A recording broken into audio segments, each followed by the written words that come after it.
Again, my name is Sheffy, and today we have Max Chee, who leads Aquiline Technology Growth. And if you are a numbers person, then you should know that he has 20 years of experience in venture capital and private equity.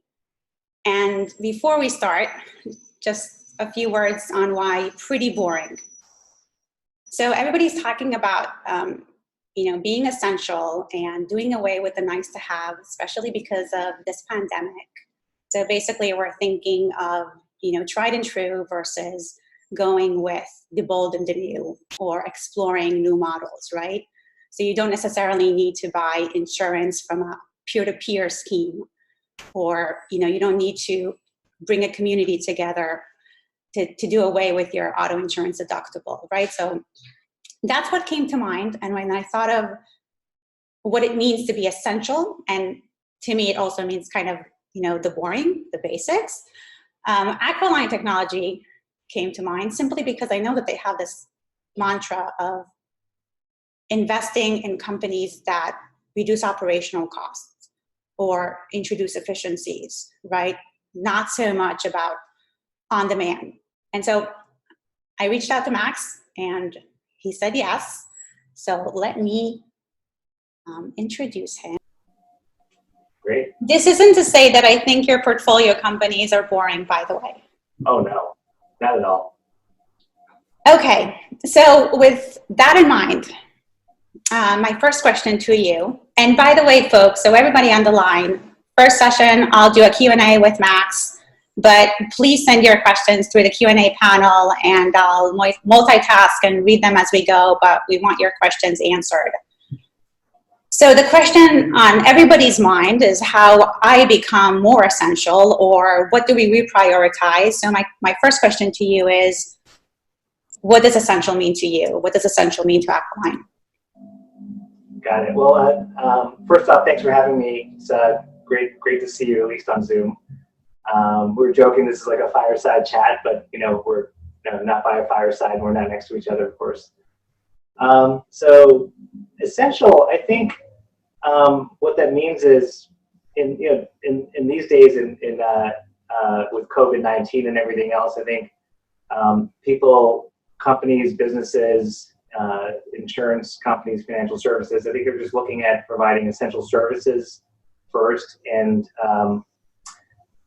really focusing on things that are mission critical, really important to just getting their operations going in this environment, in this kind of new world that we're living, and focusing on things that, in our mind for Aquiline, things that drive ROI, drive a return on investment, where they can see greater enhancements of efficiency, using things like data and analytics, new technologies to drive better outcomes, reduce costs, maybe enter new product lines, improve customer experiences. All of these things we think of, I think of as essential to a business. So, non-essential, to me, maybe things are a little bit more, not as mission critical to the operations of a company, that may be valuable, but just not as valuable or not as prioritized in a market like this.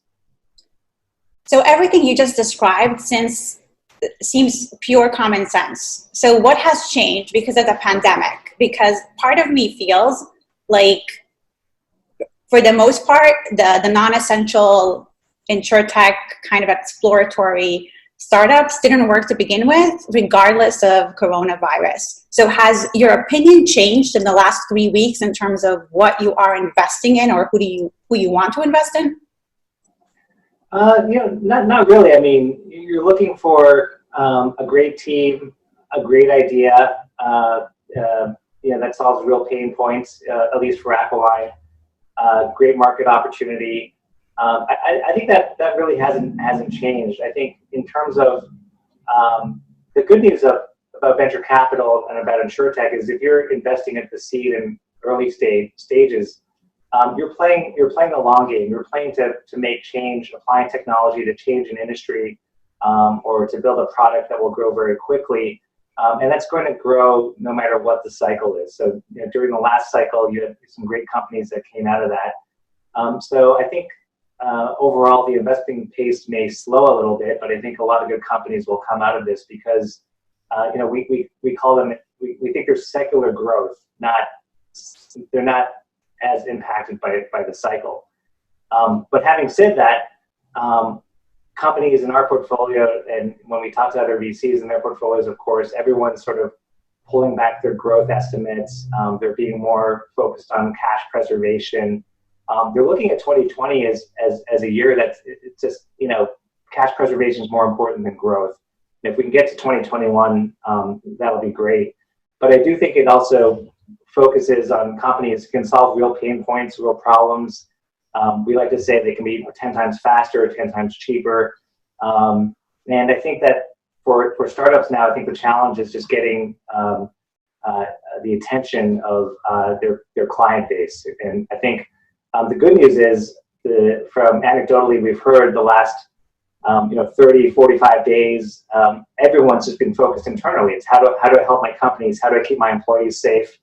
How do I get operations running from working from home? And that's been challenging depending on the business you're running or the type of business you're involved with.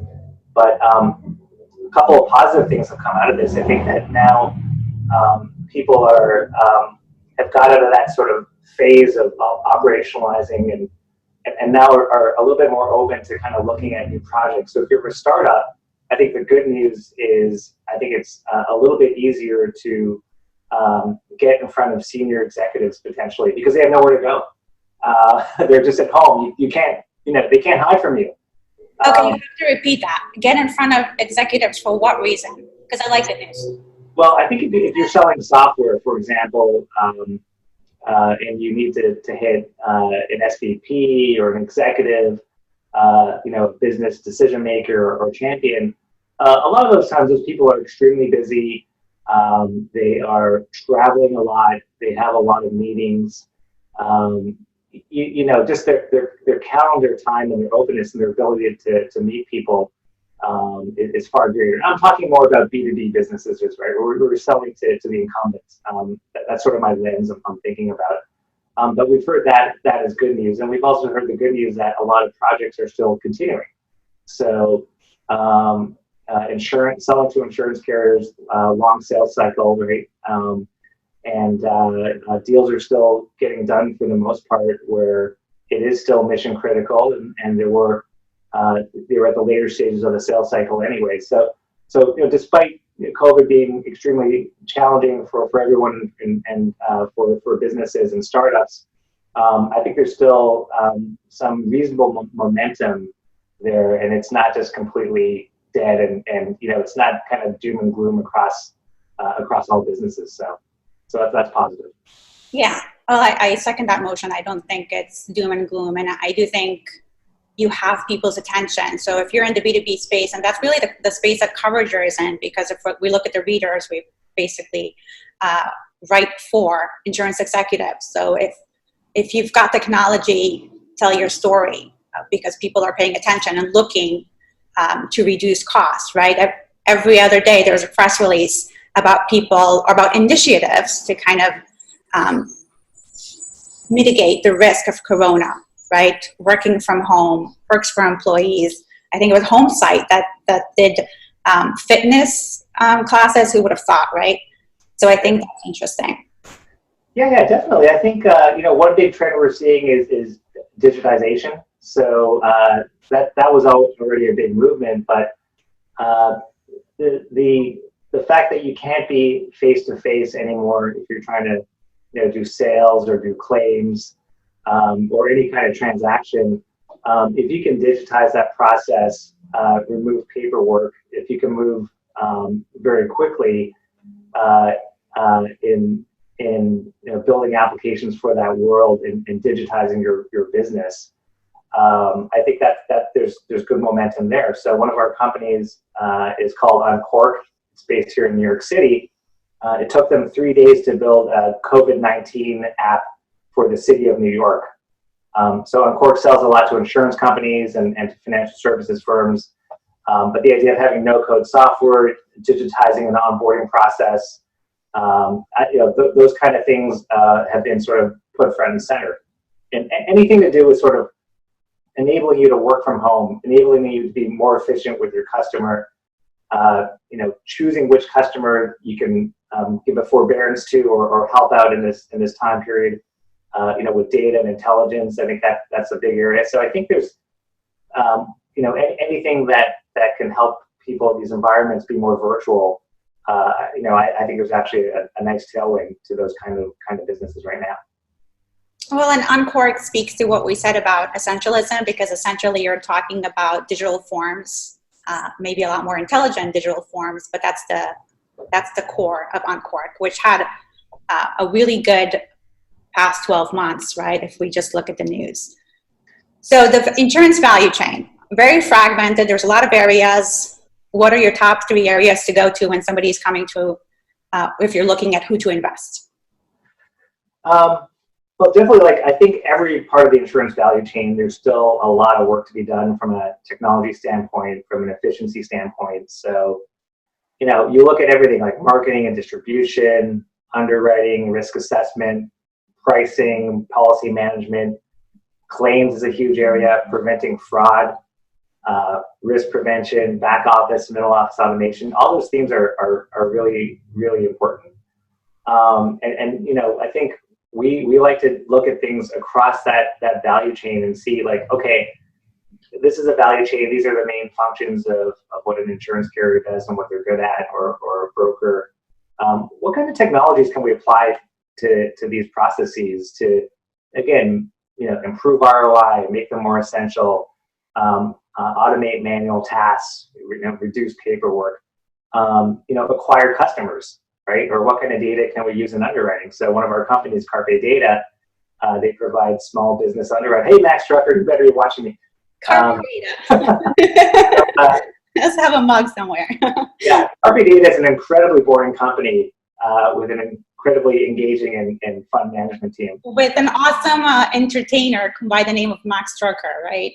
That's right. So, but they have great software for and underwriting data for a small business commercial, and that's something that their prospective clients can use in underwriting and adding data elements. They've actually indexed 30 million businesses in the U.S., small businesses that can help us straight through underwriting, for example. So just an example of what a company can do. And the nice thing is a lot of our companies, a lot of the companies in InsurTech, I think will do well through this cycle. It'll be tough, obviously. But if you're selling things with a strong ROI, budgets will be pulled back, of course, but in this kind of market, but that ROI is going to remain, well after this pandemic is over. I don't know a lot of InsurTechs with a strong ROI yet. Am I wrong? You're just not looking in the right places. Well, I think, I think you don't have to be successful to have a strong ROI per se. You could just have a better customer experience, right? Or you can go after a segment that's has been underserved, right? So you said talk about ROI and essential, but you can be very successful, just serving the customer better and scaling that way because you have a solution for your end customer that really works better, and that's less quantifiable ROI, but you can see that just how some companies are growing very quickly. And I think that's fair enough. That's a good point, because for the most part, you said this earlier before we jumped in. You believe we're still early on in the stage of InsurTech. Do you think there's a lot more to be seen? Am I correct?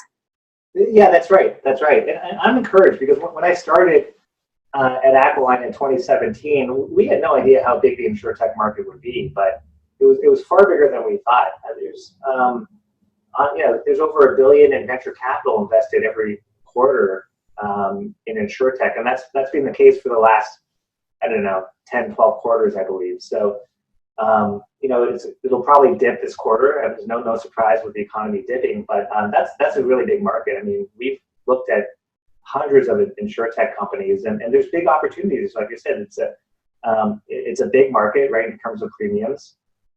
There's a lot of problems to solve. There's a lot of old legacy technologies, And there's a lot of interest from Silicon Valley and from venture capitalists to try to solve some of these big problems and to make the market more efficient. Are there any lines of business you're not looking at?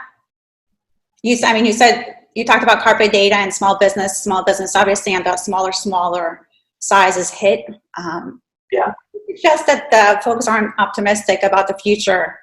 I think it's fine. It's going to be okay, guys. But well, short term, are you going to pass on any line of business?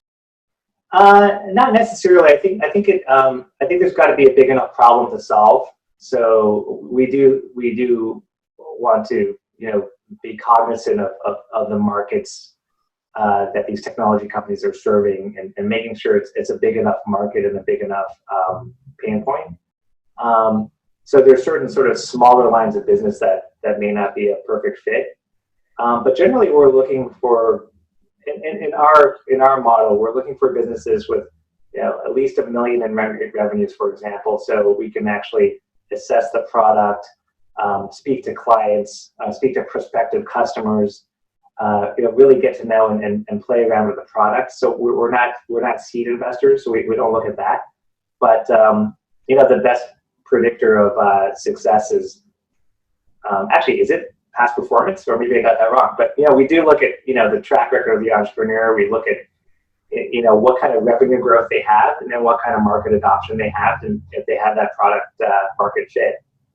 So that's what we look at, as opposed to avoiding certain lines of business. But we're looking for companies that can show outsized growth because they're they have some of that product market fit, and they have supportive clients or customers who love the product or see real value from it. Okay, I've got a question. Who's it from? I have no idea. Might not be a heckler. Okay. A good person. Okay, people are saying that the pandemic will accelerate the future. Do you see this as the final push for carriers to modernize their offerings? And will they do this themselves or acquire/partner with insurtechs? Yeah, I think it's a really good question, because I think a lot of insurers may be forced to think more about technology and how it impacts their business and how they communicate with their customers, and how they reach their customers throughout the process.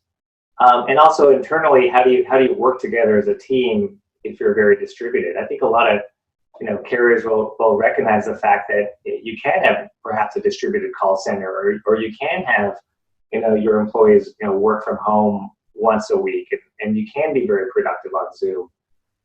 So I think that push to modernization, I think will change work habits, and maybe create opportunities that way for technologies that support that. Again, the digitization thing we talked about before.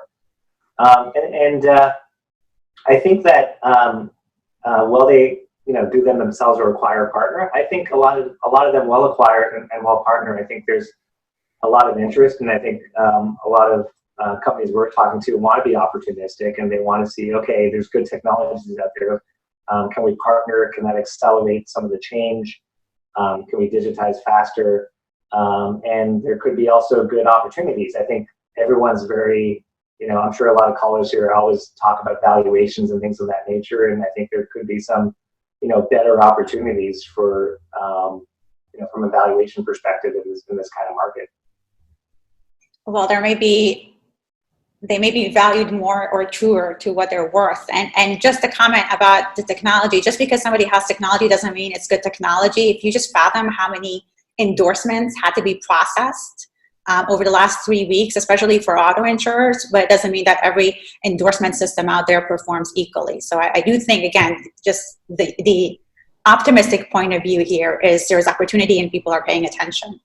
Another question is, how are you doing due diligence on new companies in this new environment? You said something about you're looking for 10%, if you're 10 times cheaper or 10 times more profitable, but right.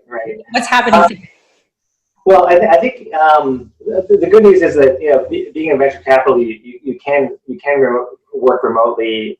You can do meetings, and again, Zoom's being really effective. As we were saying, Sheffy, I think the ability to look at the expression on your face when I say something, is really powerful when you're in sales or when you're presenting to somebody. So I think a lot of the workflow of a venture capitalist can be done remotely. Of course, what you're going to miss from the diligence standpoint is that sort of relationship building that is difficult to do without a lot of face-to-face interaction, with a lot of meetings with the team. So I think that we've met so many insurtechs, and we're a bit fortunate because we're not at the seed stage. So a lot of the companies that we've been looking at and thinking about investing in, for example, we just closed out an investment that was announced a couple of weeks ago, Fluid in the title space. We were fortunate enough to have met them and spent a lot of time with them beforehand. So I think it will be challenging for brand new investments where you haven't spent any time with the team face to face, but I think you can do so much through that cycle to build a relationship, to answer questions, to do your due diligence that, hopefully by the time that some of these work from home restrictions, settle in and we can start traveling again gingerly, the deal pace will pick up again in Q3 in the fall and in the wintertime. So due diligence on average, how long is that? It depends on the company and the timing and how quickly you need to work. It could be, you could build relationship over months. In some cases, for some later stage deals, you may only have, a very short time to analyze some of these opportunities. Okay. Where should reinsurers look into to support primary insurers the most?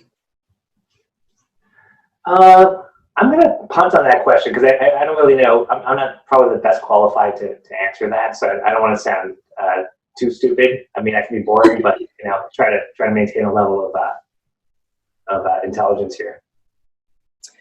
I think here's a little bit of fine print. We're all speaking from the heart. So if we're wrong about where this pandemic is taking us, yeah, we didn't intend to be wrong. How do you see startup valuation being impacted following the pandemic? And is this a good opportunity for carriers that were on the fence to go full in? I think you kind of answered that already. Yeah. I think. Well, no. Look, I think carriers. One thing about carriers too is I think they should also.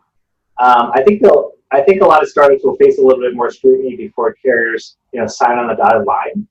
So, I think that could be one change that I just like to mention. I think so. Making sure the carrier is comfortable with your plans and your capital, and how much runway you have. I think that'll be important in this environment. It's important in kind of past cycles too. So, we go to the next question. Yeah, this is a really good question. Any thoughts, opinions on the trend of some MGAs heading towards the full stack insurer model? The reason why I say this is so good is because it's so controversial. Yeah. We have companies, one of the MGAs in our portfolio is Hippo. And it's a question they get asked a lot, and you've seen that in other companies. I think it's really born of necessity. It's sort of, MGAs can only reach a certain sort of size, typically, before they have to move to maybe a hybrid or a full stack model. Before InsurTech, there weren't that many. There aren't that many billion-dollar MGAs and premiums, or even hundreds of millions that I'm aware of. So I think that a lot of companies had to move, into a full stack out of necessity, so they can control a little bit more of their product, as well as their innovation, as well as how quickly they can move and be agile. And being full stack would give them that opportunity. The trade-off is having a balance sheet and the risks associated and the regulatory issues related to that. So I think it really depends on where you are in the evolution of the business. I don't think it's necessarily right or wrong. I think it just depends on the stage of the business, what the needs of the company are at that point in time. And you saw Next Insurance move to that model because they realized that they were going to fulfill their mission and serve their clients best. That was the way they had to go. So again, I think it's really just dependent on where you are on the journey. I can spend hours on this. I think it's so unique to every, I mean, if we look at Root, Lemonade, of course, Next Insurance, Hippo, which wanted to be a carrier, maybe we'll go that route. I know they had something to do with building captives, but it really depends. And it also depends on why you want to be a full stack insurer. If it's just because you don't want to be an insurance agent, I think that's the wrong cost, but. Yeah, that's right. Can you give us your thoughts about AIG closing down Blackboard? First, Blackboard is still live and binding policy, I'll tell you that. And they're currently at Plan B, looking for a buyer or an investor. So hopefully it will work out for them.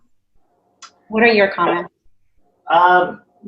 Nothing to say. I think every company's got a different journey, and there's a lot of good people at Blackboard, and met a lot of nice people there, and a lot of talented people there. So I hope it works out for everyone.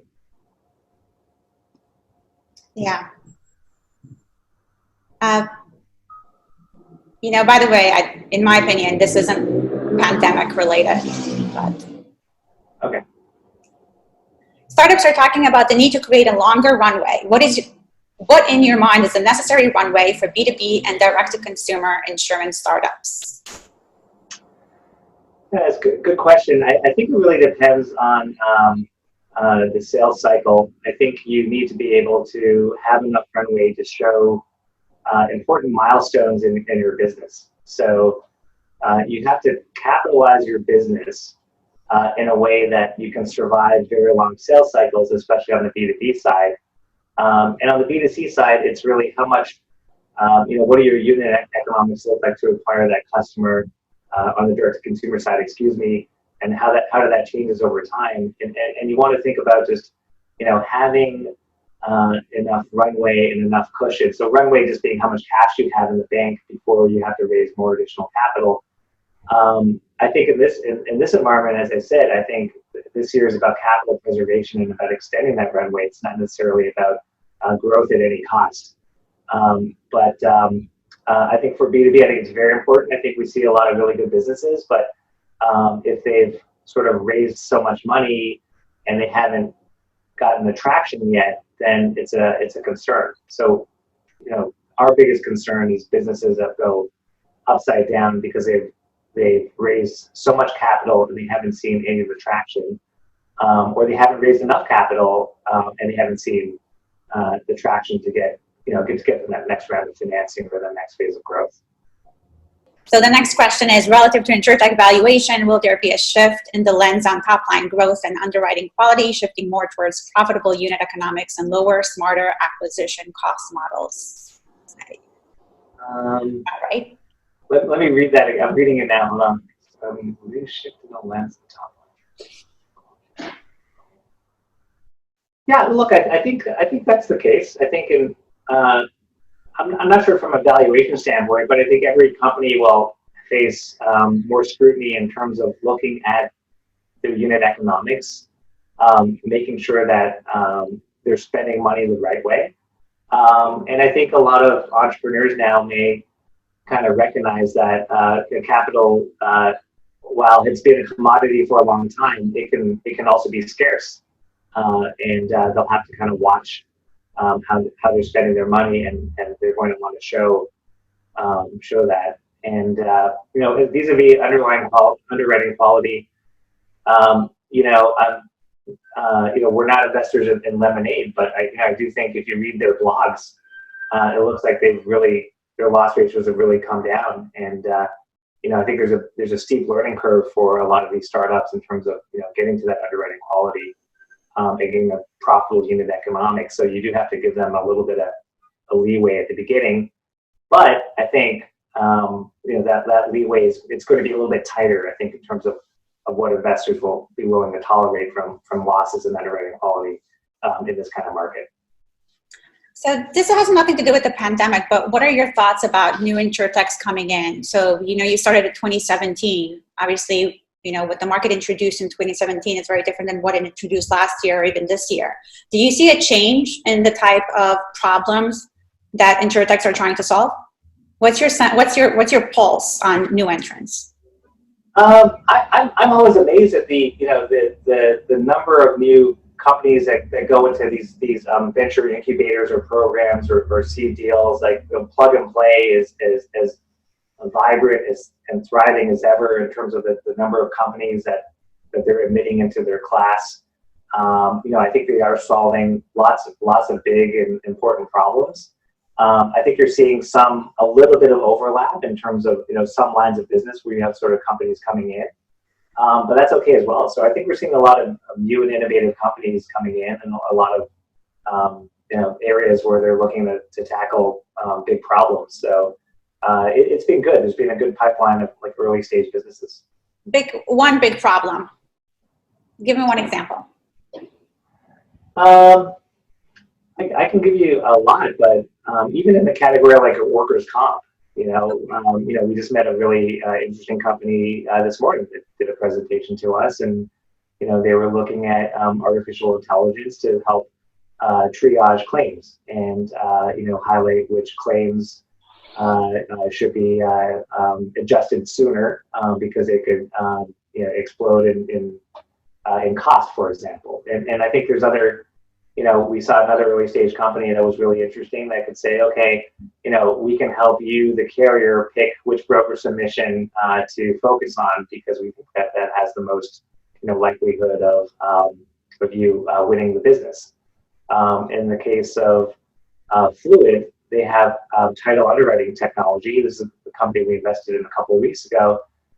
With their technology, they can tell a mortgage lender, okay, it's most likely that this title will be clear and clean. So if you wanted to market to this individual or make an offer to adjust their mortgage rates lower, you're not going to have a problem with the title, and you should go forward. So things like that, I think, so there's a lot of interesting businesses that are still being built and solving interesting problems. So, and that's what makes it exciting for me to work with entrepreneurs. We're seeing, really just an unending stream of ideas and businesses. And like I said, it's hard to believe I've been in it for 20 years, especially because I do look so young. But there, I said it, it's been recorded. It's terrible. But that's what's great about the job. There's always new companies coming out solving problems or serving customers and solving big pain points that we talked about. And that's exciting. Final question. How would you rank various elements of an opportunity? For example, team, track record, market size? That's a good question, right? It's like making a cake, you do need all the ingredients. Yeah, do you bet on the jockey or the horse, right? That sort of, and I think team is really important. I think in insurtech. Oh, come on. No.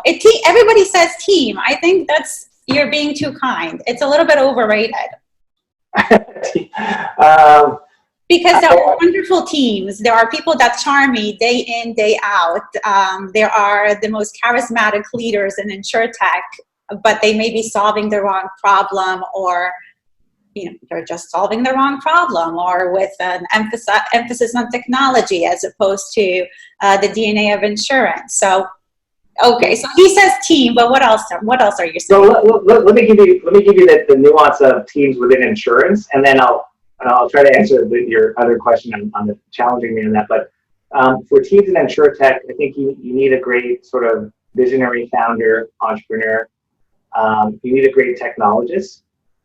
But you also need a great domain expert within insurance. So you really need all three. In some businesses, you just need two. But I think in insurance, you need to have all three. They don't have to come in all at once, but you definitely really need that, because insurance is so, it's a complex value chain. It's a complex business and industry. And I think without having that insurance expertise, I think insurtechs can waste a lot of cycles. So I would say that about team, but if you ask me, is a team or is it market? I go back and forth. It just really depends. If you have a great team, but they're in the wrong market or a small market, the prevailing wisdom, well, a great team will figure that out and they'll pivot and they'll get into the right market or reposition their product. So that's why you would say a great team is better because they can pivot, they can move, they can find the market opportunity. But then on the other hand, markets are so important, right? So some companies will just ride the wave of an incredible market, and not to say that they're not talented, but when you find an idea and you can run with it and it goes viral, like you see that a lot of B2C business like social media, like when Facebook first started, or a company like Pinterest or Airbnb, et cetera, those companies had such a viral momentum to it that it's really, really hard to break that momentum, even if you are, not the greatest manager. And I'm saying they've got great management teams, but that would be my point there. Okay, there are more questions. How do you see the small commercial landscape with so many small businesses being impacted?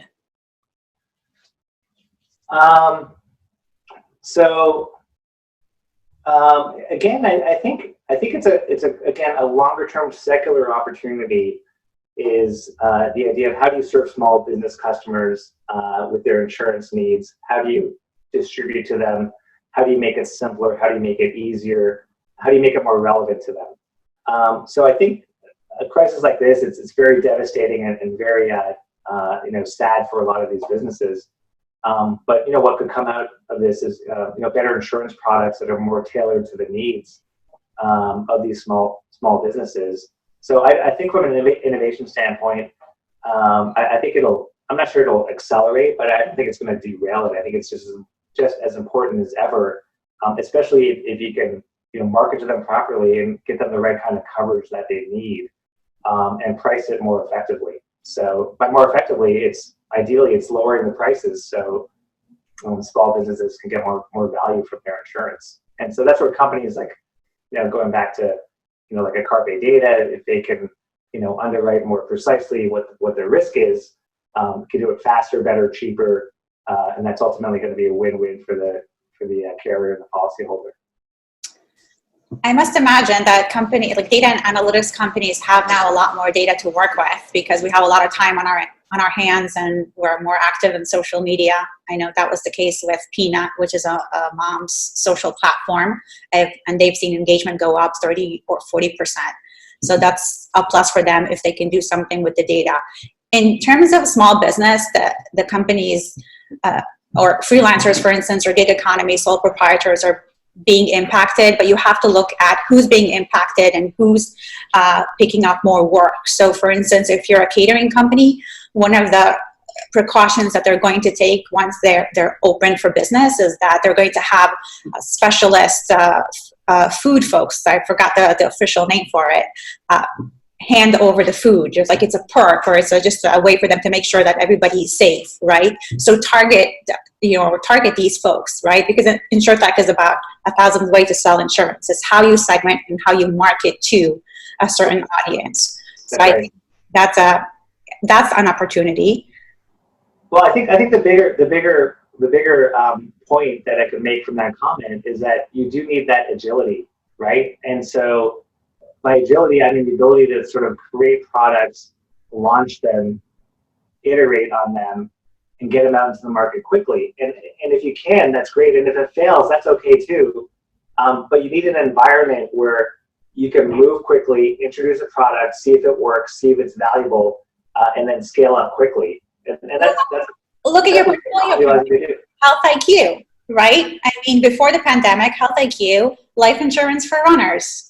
I mean, the simplicity or the beauty of it is in the simplicity of the message, right? So a lot of it is going to be targeting because insurance is the product, right? I don't know that you will need to change a lot of it, not in the commodity side of the business. Right, but if you can build products that are more relevant to consumers, like Health IQ has done around that health conscious consumer, then I think that's good. And I think in this environment, like you were saying, to help gig economy workers, if you design products quickly and get them to market quickly, I think that's really beneficial. I hear you. How do you see the InsurTech space being influenced by InsurTechs overseas and fintech trends such as challenger banks? That's a good one. Well, those are two separate questions. So the first one was about overseas, and the first one was about challenger banks and insurance. Is that right? Yes.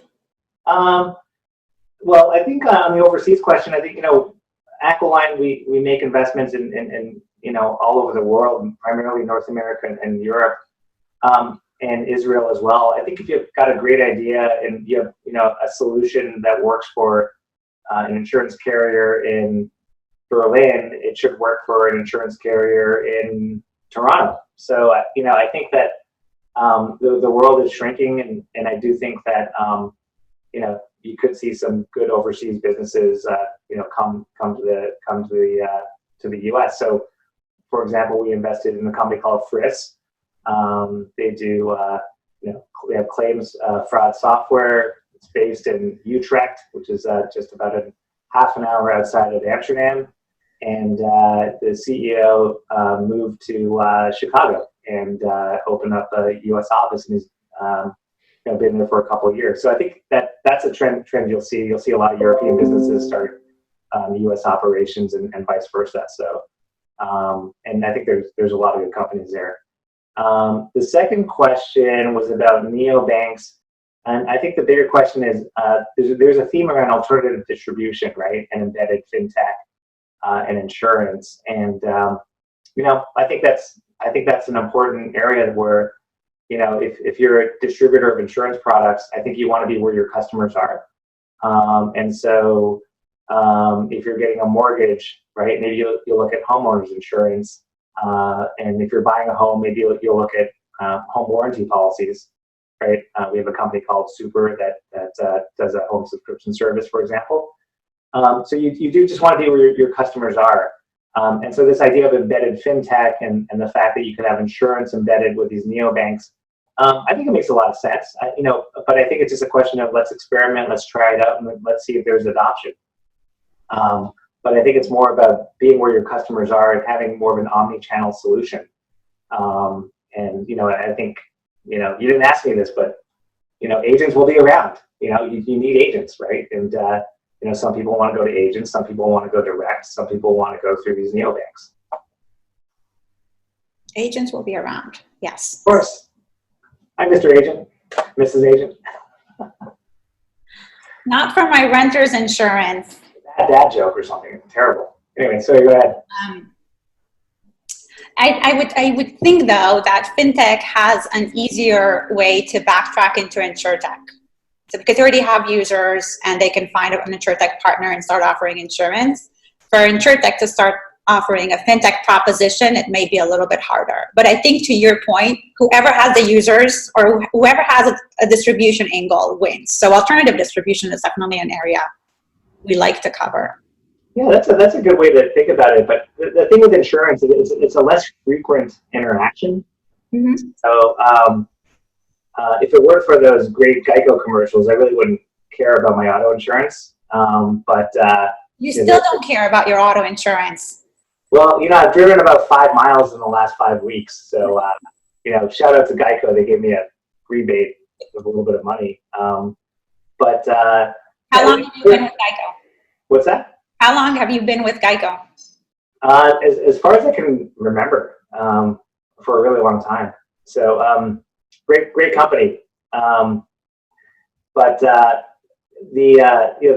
point I was making is insurance is a fairly infrequent purchase. So whereas you have some fintech companies and fintech apps where you're almost using it daily. So I think there's a little bit of a tension there. So to your point about insurtechs becoming fintechs or vice versa, I think you could be right. It's probably harder for an insurtech to provide other financial services.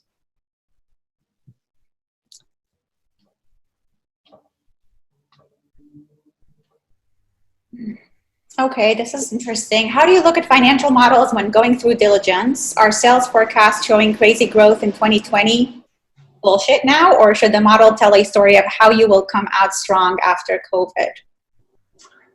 Well, we're allowed to swear in this? I didn't know that. No,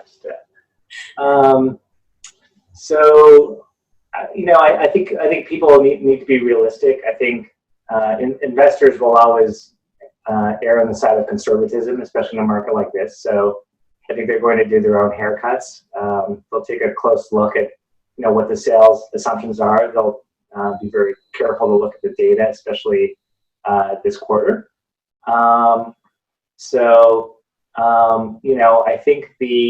I think you get a bit of a hall pass this year from a growth standpoint. Like I said, it's about capital preservation. That's how you come out of this. That I think is important, and making sure you're in a good position to grow again when this market's over. And look, I think it's a win if many of these companies can show year-over-year growth, but I think it just depends on what industry you're serving and what the circumstances are behind that. But we'll have a lot of companies that will grow, but clearly, I think if you look even the public markets, I think most growth forecasts have been cut, or as they like to say in like public market parlance, like no guidance issued going forward. So I think it's a little bit of if you're forecasting, you have to be aware that it's garbage in, garbage out. Like no one really knows how long this is going to last and what the ultimate impact is. Okay, I think this is it. So do you think it would be smart for insurtechs to merge with each other during this time? For example, an auto insurance startup with a home insurance startup. Does it make sense for some of them to come together and be able to offer more solutions like a traditional carrier offering multiple lines of products? I think it's intriguing. I think that there could be some interesting partnerships. The challenge with startups is always focus and attention and just getting their own business right and serving their customers. But I do think it makes sense. I think it depends on the maturity of the business and how capable they are of really partnering together. And does it make sense? So I think we could see more of that going forward. And I think as we sort of start to settle in and again adjust to the new environment, I think there could be more opportunities for that. But typically it's hard for auto and home insurance startups. They have such different focuses to come together. You may not see as much synergies as a traditional carrier buying a startup carrier, for example, where you can see a lot more synergies there. Well, I think in 2017, 2016, there was a lot of unbundling. So that's the, InsurTech phase 1. But now when you're looking at Root, and they started with auto and they're expanding into home and renters, and Lemonade is looking at pet insurance. So people that are trying to grow will try to add in more products or maybe, merge with some startups. But to your point, the dynamics may be different because the auto insurance product, some people tend to shop often. Life insurance, less so. So, yeah, insurance, it's complicated. Well, you have to think of it from a product standpoint, I think, just as you would from who's your target consumer. Yeah, I think that's right. That's right. Okay. That has been all. So unless somebody is submitting a question in 5, 4, 3, 2, 1. No. Matt Chee, partner and investor in Aquiline Technology Growth, thank you so much for joining us and taking the time to answer questions. Yeah, no, absolutely. Thanks for having me, and I thought it was a lot of fun, and it's good to see you on Zoom. Anyways.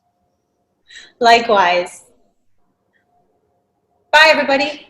Okay, thanks.